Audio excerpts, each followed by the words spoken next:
vão-se apresentar primeiro? Sim. Bom. Então, enquanto tradutora, eu agradecer mais uma vez neste último dia do workshop de Direito Animal. Agradecer mais uma vez os vossos donativos, que serão iguais entregues à Associação para Todos. Agradecer muito em especial à doutora Marisa Simões por ter vindo de longe para estar aqui connosco hoje, pela simpatia com que recebeu o nosso convite. Aproveitar também, ainda não tinha feito, agradecer ao Núcleo de Estudos em Direito Animal da Faculdade de Direito de Lisboa, com quem estamos a desenvolver este workshop. Eles também pediram para nós anunciarmos um moot court que eles estão a fazer no âmbito também do direito animal e por isso convidamos os participantes em casa e aqui presentes, caso tenham interesse. As inscrições irão decorrer eventualmente entre agosto e setembro, portanto convidamos a darem uma olhada caso tenham interesse em participar neste moot court nas redes sociais, portanto, do NEDA. Mais uma vez, obrigada, espero que usufruam deste workshop, tal como as sessões de ontem que foram muito interessantes, acreditamos que também vão gostar destas. Passamos então a uma breve apresentação da senhora doutora. Boa tarde. A excelentíssima senhora doutora Marisa Simões licenciou-se em Direito pela Universidade Católica Portuguesa, no Porto, em 1994. Posteriormente, aprofundou os seus conhecimentos com um curso de Contabilidade Jurídica na mesma instituição em 1994, um curso de Direito de Seguros pela Ordem dos Advogados Distrital do Porto, em 2004, e um curso de Direito de Trabalho pela mesma entidade em 2007. No âmbito profissional, a doutora Marisa iniciou o seu percurso com estágio no escritório do Dr. Miguel Pereira de Abreu, no Porto, entre 1994 e 1996.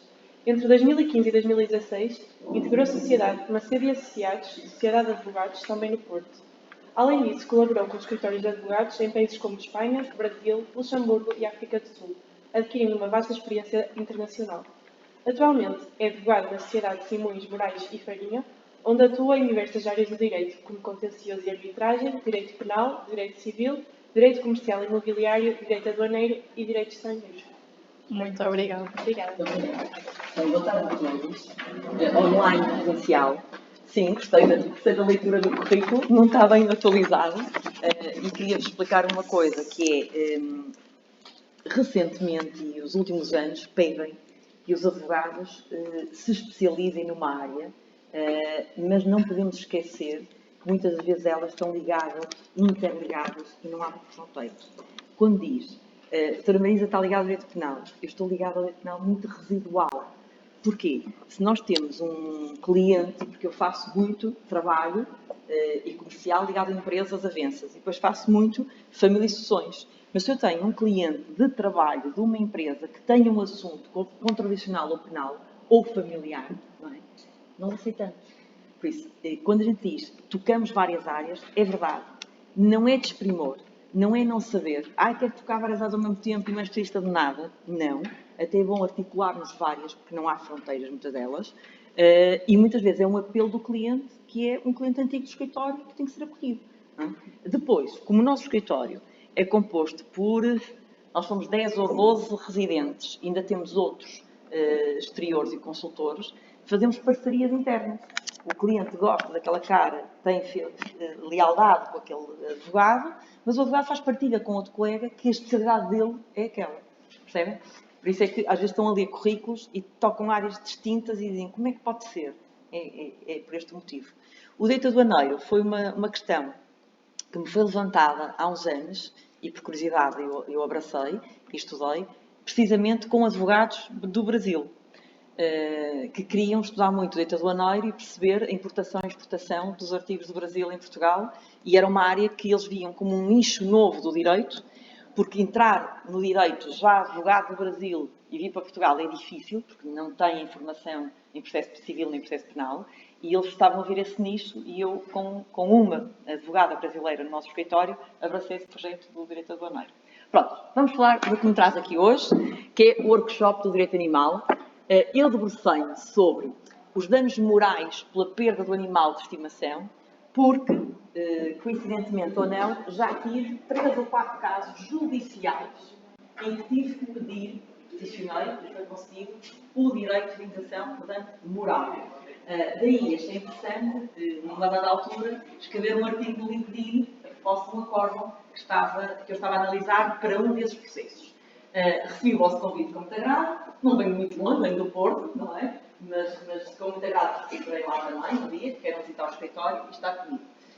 Relativamente ao meu PowerPoint, eu vou colocando, vou pedir à colega, se pode ir mexendo, para vocês verem a primeira página, eu pedi que vocês vissem o que é que eu trago hoje para abordar em termos de sumário.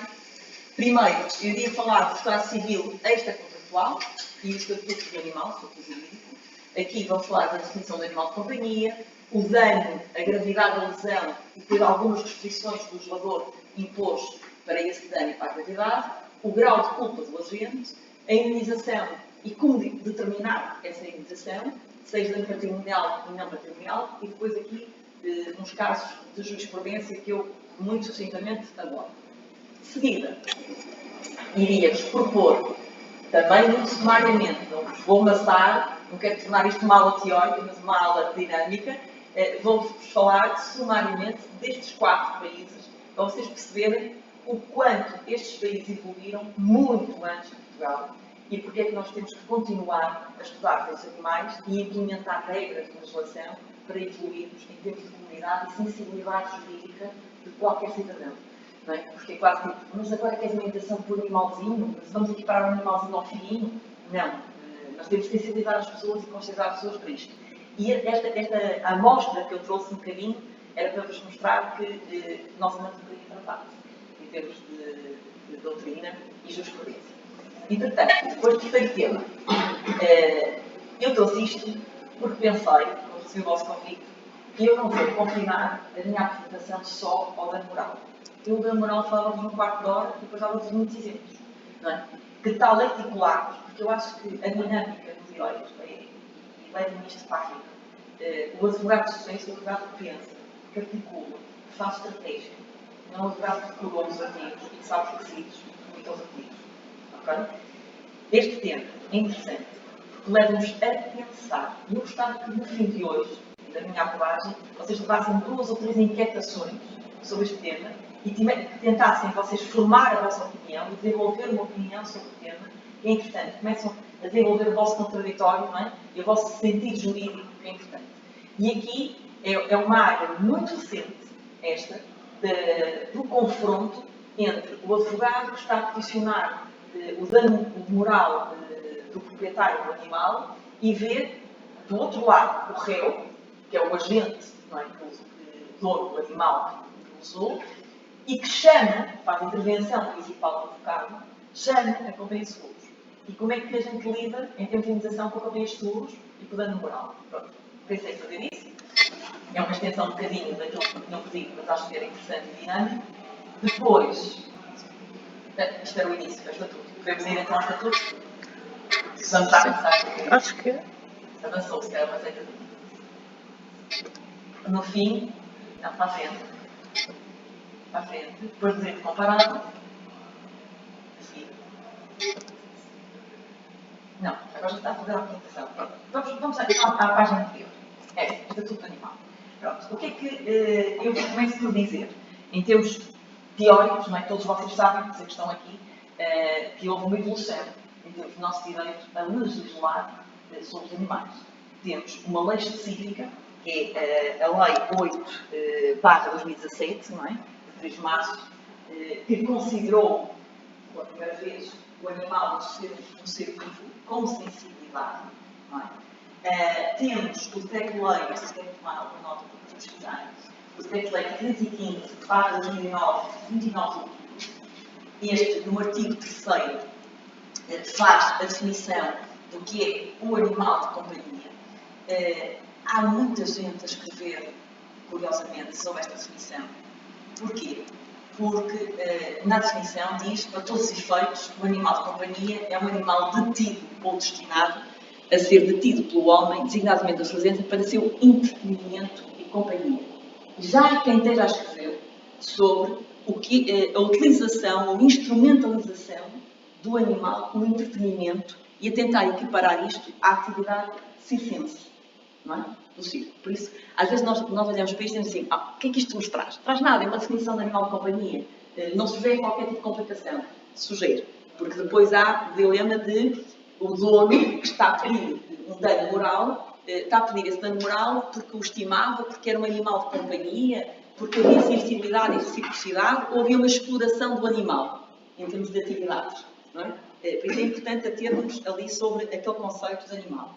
Agora, porquê é que surge esta definição de animal de companhia? Porque, como eu costumo dizer, o direito é mutável. O direito tem que acompanhar a sociedade, tem que legislar, tem que perceber e sentir o pulsar da sociedade, o pulsar das comunidades e ir ao encontro das diversas sensibilidades. E este tema é um tema de muitas sensibilidades distintas. Não sou radical, não sou PAN, mas sou em defesa dos animais e, efetivamente, a proteção dos animais impõe-se na nossa sociedade e ainda não está devidamente acautelada, apesar do nosso direito, dos nossos tribunais, já lhe conferem tutela e proteção jurídica. Okay? Pronto. Relativamente ao Estatuto do Animal, foi uma evolução, então, nesta lei de 2008-2017. Estamos a reconhecer aqui a natureza dos animais como um animal sensível, um animal de estimação, com direitos próprios e individuais. E retiramos e afastamos o animal das coisas. Certo? Agora, tomem nota no seguinte, porque em tudo no direito há uma regra, há uma exceção. Não é? Então, qual é a exceção? É que o animal não é coisa. O animal é um ser vivo. Mas também se aplica ao animal qualquer outras disposições que não sejam contrárias à condição do animal como ser vivo, mas que estejam nisso, na relação do Estatuto do Animal e que se possa aplicar no regime das coisas. Certo? Pronto. Depois, a par disto, eu pedi-vos para fazer a ponte para aquele artigo 13º do TFUE, sabem o que é? Vocês são law students, não sabem? O Tratado de Funcionamento da União Europeia. E este Tratado de Funcionamento da União Europeia, no artigo 3º, foi lá onde nós nos fomos inspirar um pouco para a definição do animal de companhia e para a criação do animal como categoria de ser vivo e distinto da coisa. Está bem? Depois, o que é que eu vos podia dizer ainda, antes da entrada em vigor da Lei 8/2017? É que vocês se focarem no ano 2017, parece que isto é tudo muito recente. Não é? Estamos em 2025. É muito recente, é um direito recente, novo. E eu posso vos dizer que em jurisprudência, ao contrário de outros ramos, a jurisprudência obrigou a fazer doutrina e obrigou o legislador. Porquê? Porque encontramos inúmeros acordos já a proteger e a tutelar o interesse do proprietário do animal, a indemnizar o dano moral, e ainda não tinha entrado esta lei. Por isso é que eu fiz um artigo no LinkedIn a comentar um acórdão que acho que era de 2015. E há acórdãos de 2008 e de 2010 que já contemplam isto. Significa o quê? Que a nossa magistratura, a jurisprudência, foi sensível, não é, aos pedidos e às petições dos lesados e começou a atribuir uma indenização, a reconhecer um direito e ainda não estava legislado. Não é? Por isso, eu diria que a jurisprudência admitiu a tutela jurídica do sofrimento do proprietário do animal, não é? Dos animais, antes da entrada em vigor da lei. E diria-vos ainda que, principalmente a partir de 2014, é um ponto, pode seguir se calhar na outra página, de 2014, começamos a ver posições de mais relevo na atribuição deste direito por parte dos tribunais. Porquê? Atendendo ao valor que eles iam estipular em termos de indenização. Não é? Antigamente eram valores de indenização ridículos, miseráveis, e a tutela de direito vai-se manifestando, aumentando também o valor da indenização e o reconhecimento desse sofrimento. Como estava a dizer também, antes da entrada desta lei, vocês todos sabem, o animal no Código Civil era considerado uma coisa, não é? E ainda assim, naquilo que for omisso, ainda vamos remeter e ir buscar a legislação que ocorrer em termos de coisas para se aplicar, mas que não ofenda a dignidade dele enquanto ser vivo. Posso-vos dizer, não sei se vou entrar um bocadinho no tema da colega seguinte, mas posso-vos dizer que há também muitos artigos escritos de correntes ético-filosóficas em que analisam já há muitos anos e séculos a dinâmica e a relação do homem com o animal de estimação, a fazer distinção do animal de estimação e animal de companhia de qualquer outro animal. Não estamos aqui a criar um desprimor dos outros animais, não estamos aqui a criar categorias preferenciais de animais, não estamos a dizer que o cão é o animal mais importante que o lobo, não. Estamos a dar prevalência ao animal de estimação e companhia pela função que ele faz e que ele tem na vida do seu dono. Dono. Deixou-se usar, passou-se a usar proprietário. Está bem? Eu usei exatamente a palavra dono, de propósito, para vos fazer essa correção a seguir. Não utilizem nunca a palavra dono, porque desde que entrou esta legislação nova, dono deixou de existir. Nós somos proprietários dos animais, o dono parece que é uma coisa. E o proprietário do ser humano.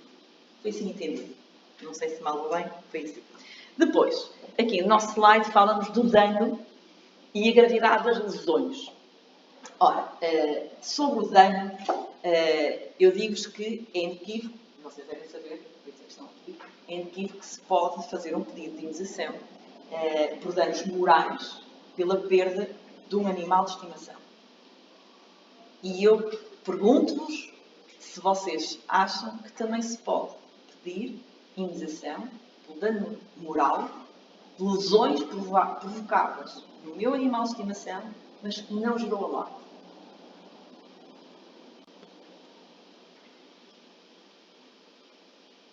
Sim, claro que sim. Claro que sim. Até porque a lei prevê isso.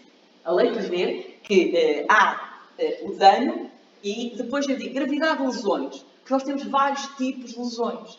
E aqui o legislador teve a tendência de tipificar situações para ajudar o julgador a orientar-se quando vai produzir a sua sentença. Isto porquê? Nós, enquanto advogados e enquanto preparamos uma ação, não esqueçam que estamos no âmbito da sociedade civil extracontratual. Logo, compete à parte, compete ao autor da ação, alegar todos os factos e requisitos da sociedade civil extracontratual. Têm que ser alegados, têm que ser descritos, têm que ser fundamentados e têm que ser pedidos. E depois, o julgador tem que apreciar a verificação desses factos, a verificação desse direito ou desse dano e depois atribuir-lhe uma indenização. Certo? Mas também há que convir que há muita gente, quando pede nesse tipo de ações determinados valores, não consegue fundamentar exatamente o dano e a gravidade das lesões. Nós sentimos que tudo é protegido, mas se virmos uma situação, como eu vi num processo, de dois gatos que se galfinharam, se arranharam e, efetivamente, um dos gatos, da luta da arranhadela, arrancou um olho ao outro, temos aqui uma gravidade de lesão, num determinado valor a atribuir. Mas se for apenas uma rixa de dois caniches contra ela, os dois na rua, que se pegaram e um deu uma mordidela, a gravidade de lesão é outra. Certo? Por isso, o legislador teve tendência de catalogar os danos e catalogar a gravidade das lesões. É uma tendência, é uma orientação. Cai em erro. Porque muitas das vezes nós dizemos assim, certo, a lei diz-nos gravidade das lesões. Por exemplo, uma lesão no meu cão que afetou um órgão muito importante. O que é um órgão muito importante? É um conceito indeterminado. Não é? O que é um órgão vital? Ou o que é um órgão que vai prejudicar o bem-estar do animal na sua longevidade e para toda a vida? Do animal e da lesão. Quando o legislador tentou tipificar as lesões, peca sempre o excesso perfeito. Não é? Mas tinha que haver alguma orientação. Por isso, aqui no dano, o que é que eu vos digo? Que o dano destina-se a invocar, tem que invocar qual é o dano, qual é a proximidade que tem com o animal, qual é a lesão médica, não é? E consequências futuras, porque há danos, se perdeu um membro, se perdeu uma pata, não é? Há um que é recuperável, outro não é recuperável, para toda a vida. Por isso temos que ter atenção à existência do dano e o valor de indenização que vamos pedir. E articulando a existência do dano e o valor de indenização, temos que pensar que há aqui vários fatores que intervêm diferentes e tem que ser analisado casuisticamente. Aqui não há uma regra geral que vai se aplicar como uma bitola a tudo. Certo? Depois, temos que também, nós, até porque se nós pedimos indenizações elevadíssimas, o Tribunal não nos vai atribuir, não é? uma indenização tão elevada, nós vamos ter um decaimento no pedido. Ao decairmos no pedido, a parte é condenada em custos. Tudo isso temos que ponderar quando estamos a articular uma ação para o nosso cliente. Porque depois, se o tribunal dá 1.500 euros de indenização ou 2.500 euros, e eu pedi 10.000, caí no pedido, só em custas pago 2.000, tem um dano também ao cliente. A gente tem que calcular muito bem o valor de indenização que vamos pedir, de acordo com os critérios que a jurisprudência tem seguido, para não cairmos num decaimento grave do pedido. Agora, aqui também entra uma situação engraçada que eu tenho analisado, que é a morte de um animal de estimação que foi recém-comprado por uma família. A jurisprudência diz-nos que a morte do animal recém-comprado, que aconteceu um mês depois de estar em minha casa, ou há 2 meses, não gera dano. Porque é recente. A família estava-se a habituar ainda ao animal, o animal estava a habituar à família, ainda não pode a parte de invocar grandes laços de afetividade, de ligação, e que aquela perda, aquela companhia, já fazia parte do meu dia-a-dia, não consigo viver sem o animal, que isso não acontece num período curto no animal que foi recém-comprado. Okay? A jurisprudência está a dizer isto. Entretanto, nós estamos a criar, não é, questões acutilantes na jurisprudência.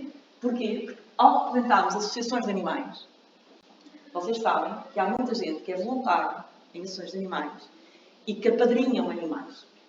E depois chega um determinado momento, aquele cão gosta tanto de mim, corre sempre para mim, parece que me escolheu. As pessoas dizem-me, há clientes meus que me dizem isto. Eu cheguei a um ponto e fui adotar aquele animal que cuido há 6 meses na associação, porque ele escolheu-me a mim. Ele vem sempre para mim. Acontece uma fatalidade de uma lesão destas, que provoca a morte do animal, ou uma lesão grave física no animal. Eu tenho que contextualizar isto tudo no tribunal na minha ação. Porque senão o juiz vai dizer prova da titularidade, prova da propriedade. E nós temos um livrete a dizer foi registado o cão neste dia e tem o chip e o veterinário e as vacinas e não sei o quê. É prova, é um documento, é provar a titularidade. E ele diz, só te registaste como proprietário há um mês ou 2. Onde é que está a gravidade da perda, a tua afinidade intensa com o animal, um animal que foi adquirido há um mês ou 2.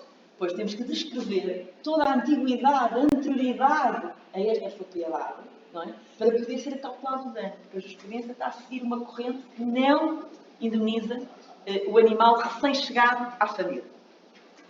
Aqui também na questão do direito de propriedade, nós chamamos a atenção que, apesar de nós falarmos em proprietários dos animais, há um regime específico que abrange os animais de estimação de companhia, enquanto proprietários, e não é no capítulo do Código Civil de direito de propriedade que vocês o encontram. O direito de propriedade visto à luz dos animais é um direito de propriedade diferente do direito de propriedade comum. Está bem? Eu já vi colegas em algumas ações a fazer remissões para o direito de propriedade comum. Não é. Está bem? É direito de propriedade, mas não é no campo do Código Civil direito de propriedade. Está bem? Não estamos a falar de propriedade horizontal, por exemplo. Depois, temos aqui também, para equacionar o dano, vejam, nós primeiro temos que provar que é um dano, não é? Antes de chegarmos a uma intenção. Para equacionar o dano do cão, temos que ter atenção na descrição se é o animal que atacou o meu. Eu estou a dizer mais cão, porquê? Porque normalmente os casos que discutem em tribunal, que há a negligência de um dos proprietários, há a incúria de um dos proprietários a zelar pelo seu animal, é o cão. Porque é raro vocês verem gatos a passar na rua de trela, não é? E quando eles aparecem em casa, são vocês um bocadinho aleijados e magoados, a gente sabe quem é que fez e quando é que foi feito. Por isso, todos estes conflitos normalmente surgem no tribunal são queixas. Aqui o que nós temos que verificar sempre e elencar? Cão de grande porte ou pequeno porte? Cão de raça violenta, está classificado no decreto-lei de raças violentas e de animais perigosos, ou não? É obrigatório esse cão andar de ensaio ou não? E passear com trela ou sem trela? Tudo isto são elementos importantes, descritivos da vossa peça processual, para caracterizar o dano. Isto porquê?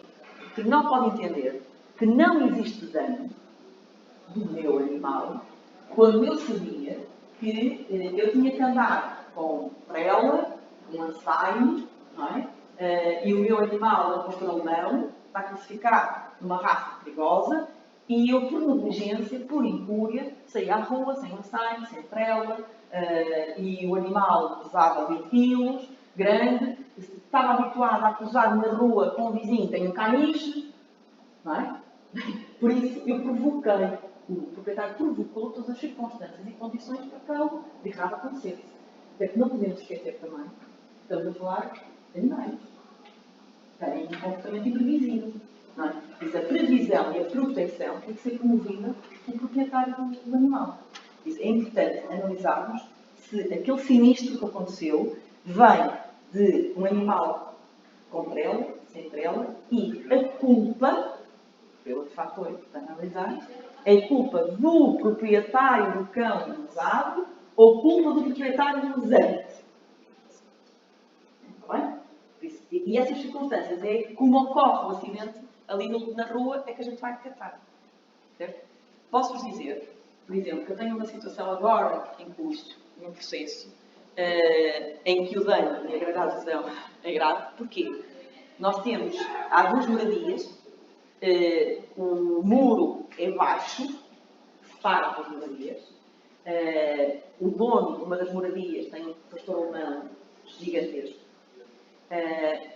A casa vizinha foi construída, nova, chegaram proprietários novos, e, entretanto, compraram um cãozinho pequenino, não era caniche, não me lembro agora da raça, muito pequenino, e o cãozinho ficava no pátio, e cada vez que o cãozinho ladrava, o outro espreitava no muro e ladrava ferozmente.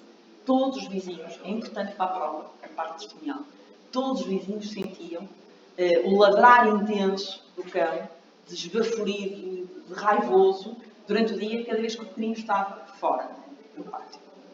O que é que sucede um dia? O cãozinho ficou cá fora, o cão treinou tanto o muro que saltou o muro, entrou na casa, vizinho, estrafegou o cão, completamente. E o cão morreu. Previsão de imitação. Se o proprietário assiste, é muito importante.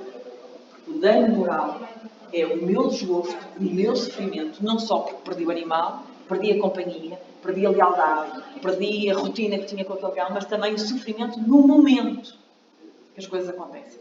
Não é? Há situações que vocês encontram acordos, por exemplo, de que o meu cão estava ali, no jardim, estava a falar com a vizinha, veio um, atacou, mas eu quando olhei, o meu cão foi mordido no pescoço, morreu, quando olhei ele estava inanimado.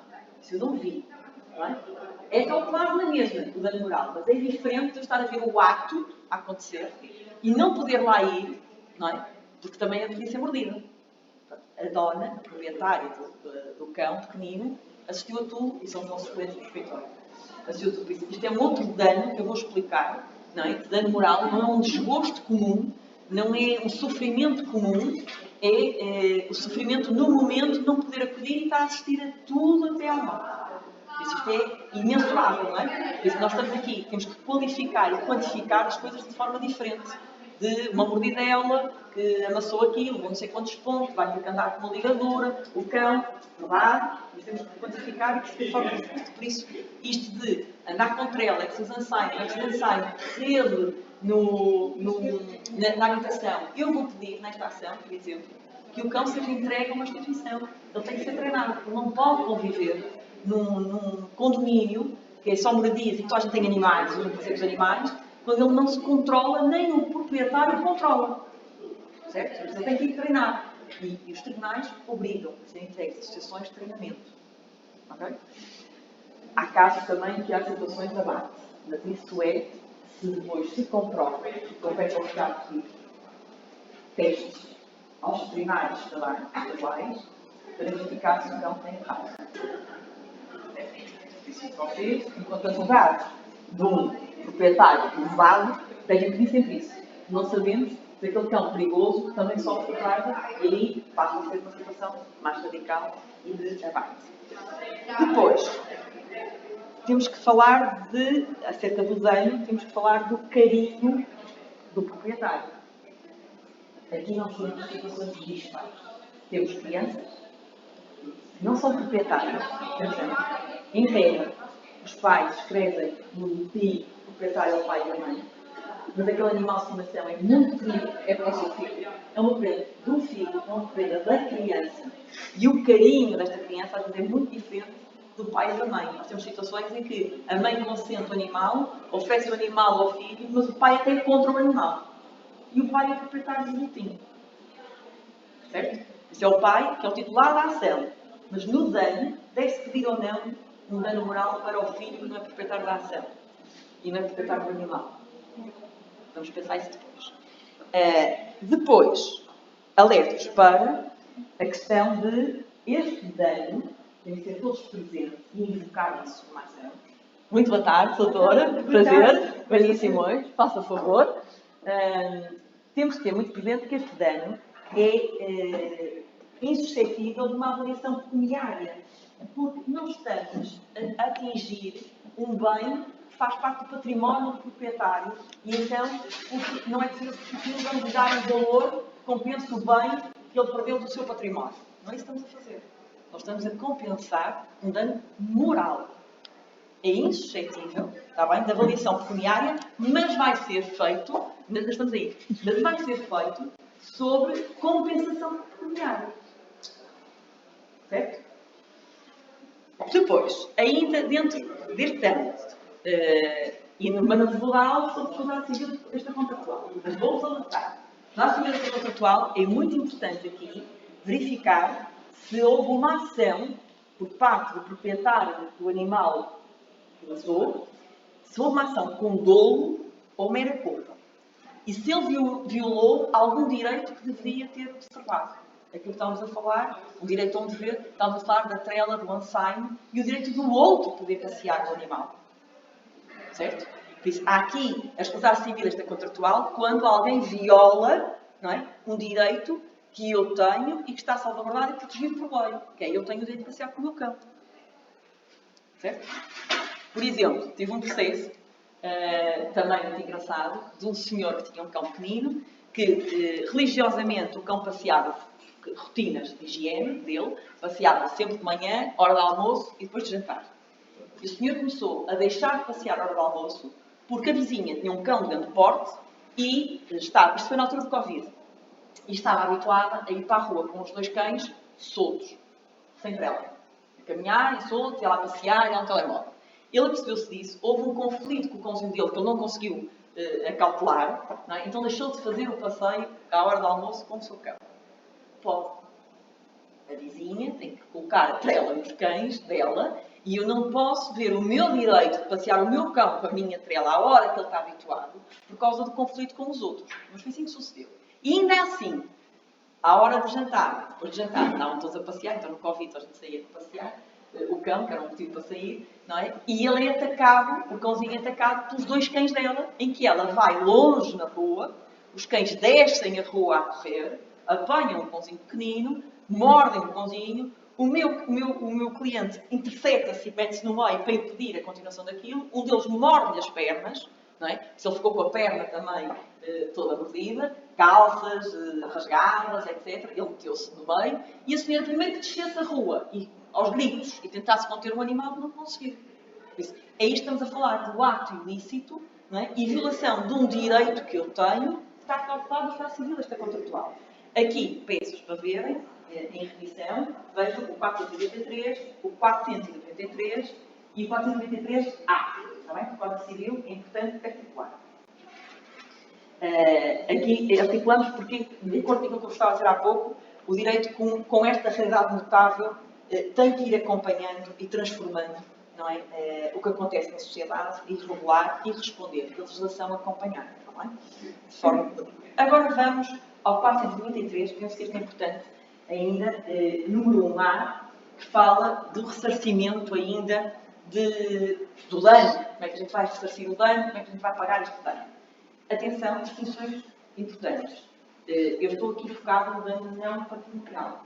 Claro que há o dano patrimonial. Aqui o 493, número 1A, fala do ressarcimento das despesas. Certo? Despesas, porque, por exemplo, temos ali aquele animalzinho ferido, vai ser a despesa de levar, não sabemos se pode ir, se vai de ambulância, se vai de carro, levá-lo ao veterinário, o internamento, alguma cirurgia, cuidados, medicamentos, recuperação, fisioterapia, não é? Há muitos animais que estão a fazer fisioterapia. Se perdeu um membro, não é? Se perdeu uma patinha, se perdeu um olho, o que é que aconteceu? Às vezes já perderam órgãos internos, não é? Porque as mordidas apanham órgãos internos, costelas ou a vesícula, ou já perderam órgãos internos. É preciso ver isto. E depois a continuidade da recuperação e dizemos assim, pronto, então, mas já estão pagas as despesas. Eu, proprietário do animal pesante, paguei tudo ao meu vizinho, ou outro senhor que é um treino no parque da cidade, paguei tudo e até há quem pague. Portanto, se o animal faleceu, paga a cremação do animal. E há ainda quem pague a aquisição, a compra de um animal idêntico, da mesma raça, para compensar o proprietário. E aqui põe-se outra questão interessante na nossa jurisprudência e nas vossas ações em dispor, que é, chega?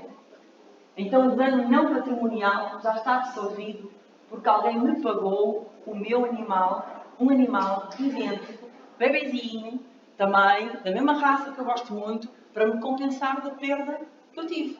Nós estávamos a falar há pouco que isto não é... isto é uma compensação pecuniária. E então, em vez de me dar o dinheiro, deu-me um cão. O que vocês acham? Isto é discutível. Acham que não? Porquê? Começando.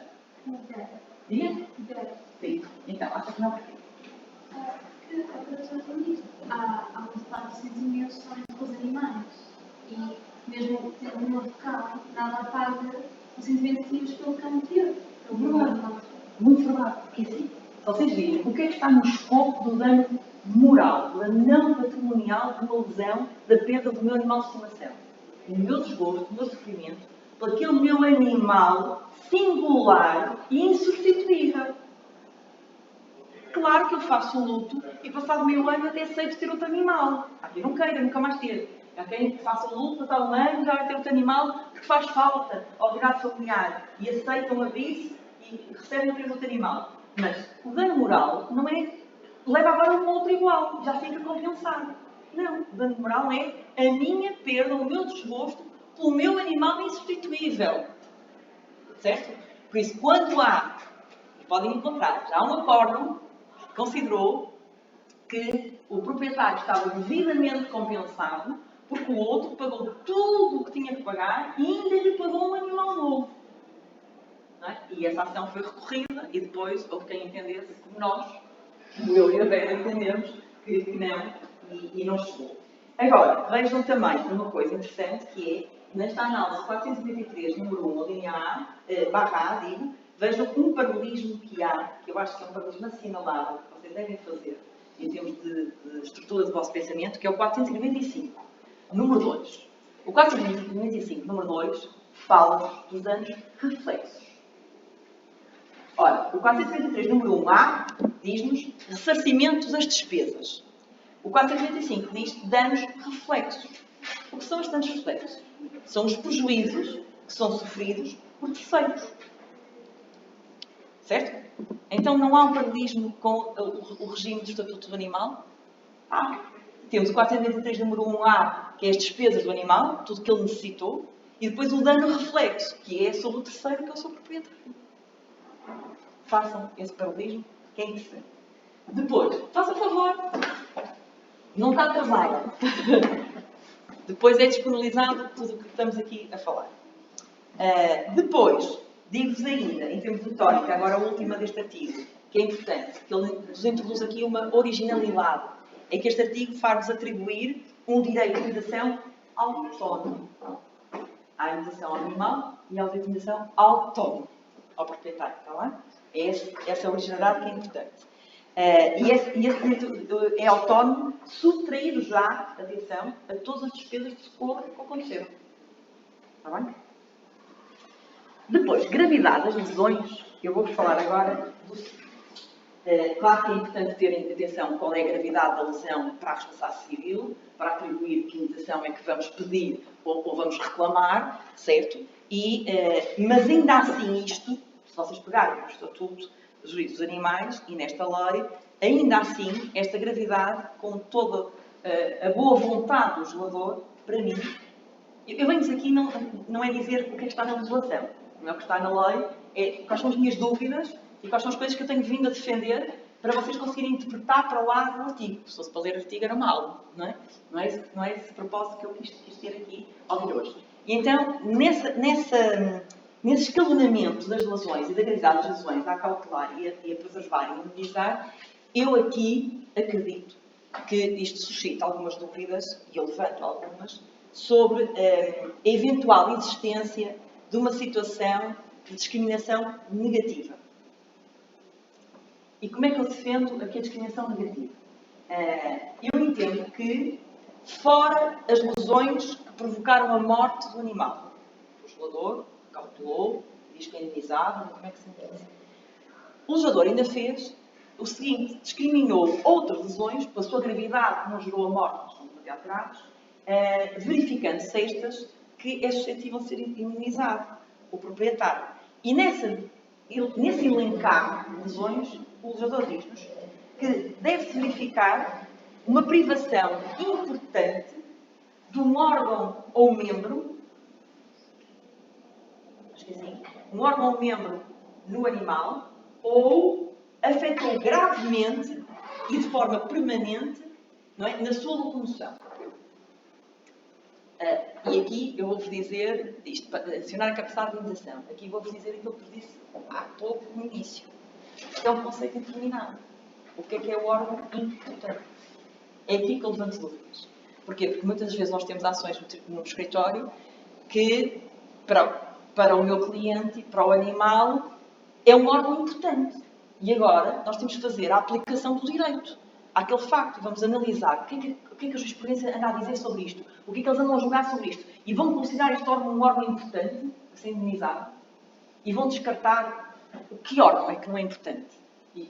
Agora, eu percebo que tem que haver algum elencar de órgãos mais importantes para não dizermos, olha, agora cortou aqui a pontinha da orelha. Não é? Sim.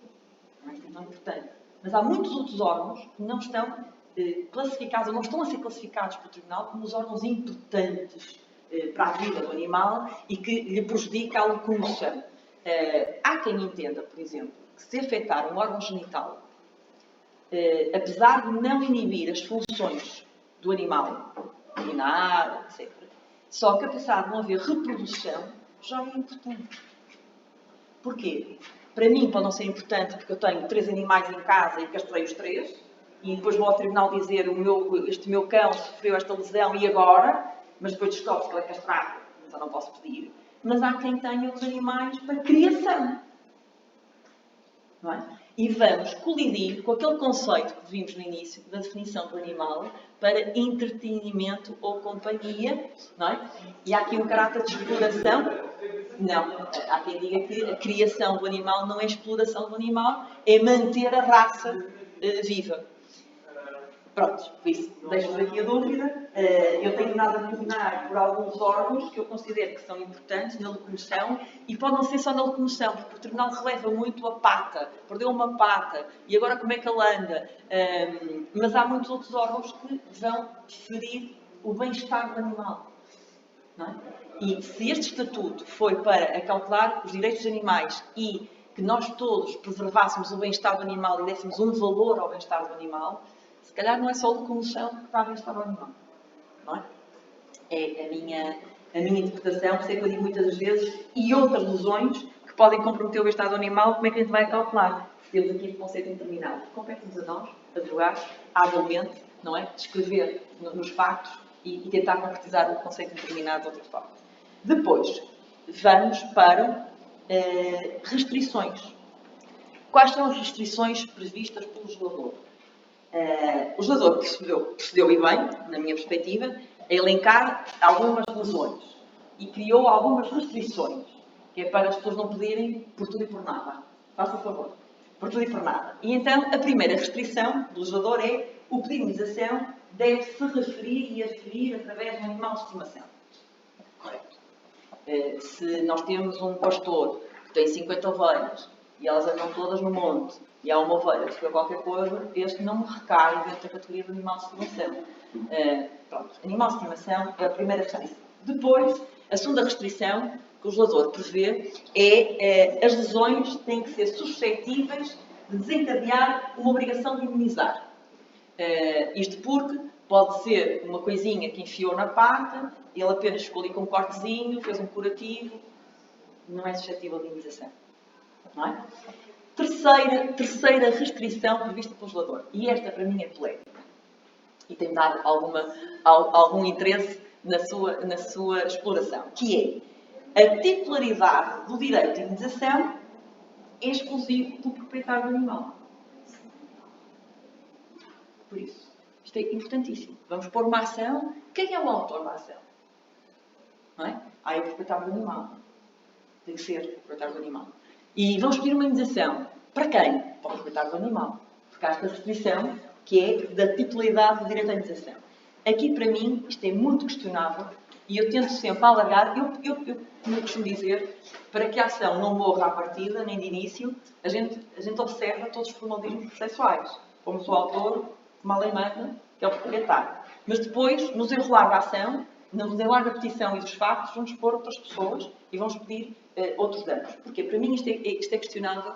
Como eu estava a dizer há pouco, o proprietário às vezes pode ser o pai, que até nem gosta do cão, mas aceitou para fazer optado ao filho, e o animal é muito importante para o filho. Certo?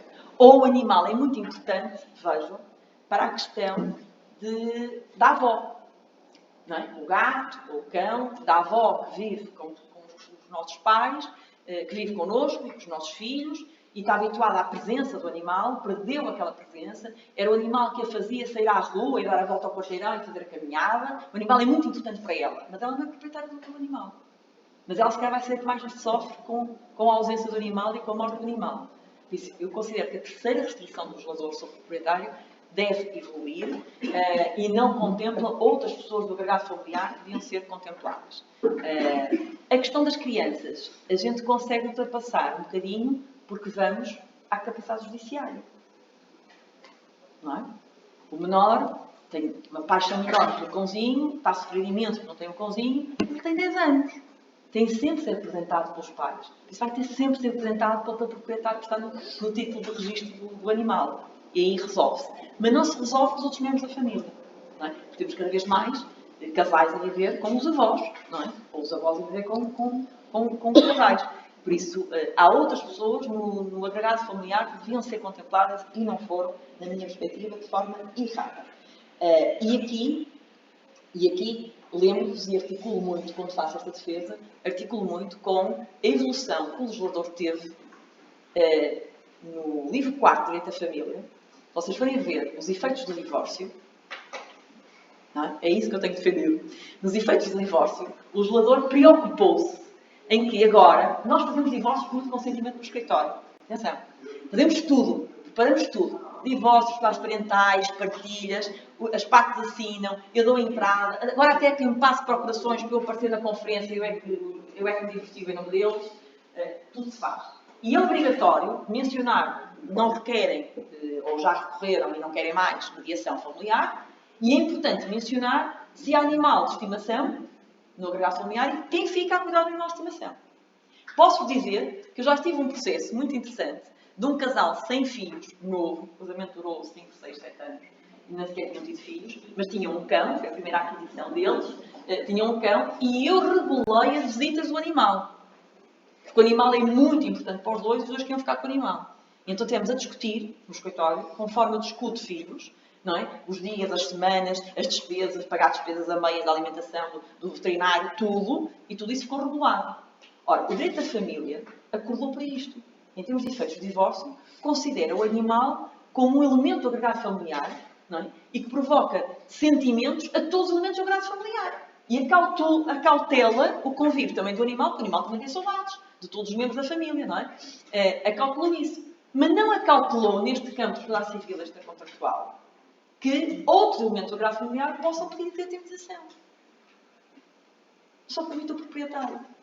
Isto, para mim, é uma discordância que o direito tem que evoluir, tem que mudar. Não é? O futuro há de dizer isso. Depois, Vamos avançar então. Vamos para o grau de culpa do agente. E depois a indenização. Vamos ter a indenização, mas como vamos determinar essa quantia? Temos o dano patrimonial, é fácil. O dano patrimonial é matemática, não é? Vocês juntam todas as despesas, todas as faturas, relatórios médicos. Aqui no dano patrimonial, atenção, podem colocar também, não é só as despesas com o animal, mas aquilo que eu, proprietário do animal, deixei de oferir porque estive de baixa médica a cuidar do animal, não é? Ou tive de baixa médica porque enquanto ele esteve em coma, eu tinha que ir lá visitá-lo, era importante visitá-lo, eu não conseguia trabalhar, deixei também de oferir determinados rendimentos por causa do animal, danos patrimoniais, e depois vamos ao dano não patrimonial, que é aquilo que estou aqui a falar hoje. Sobre o grau de culpa do agente, é um pouco aquilo que eu estava a falar há um bocadinho, que vocês têm que ter atenção, que é a indenização, o tribunal vai atribuí-la, fixando a indenização de acordo com princípios de razoabilidade, de proporcionalidade, das partes, não é? E daquilo que é invocado.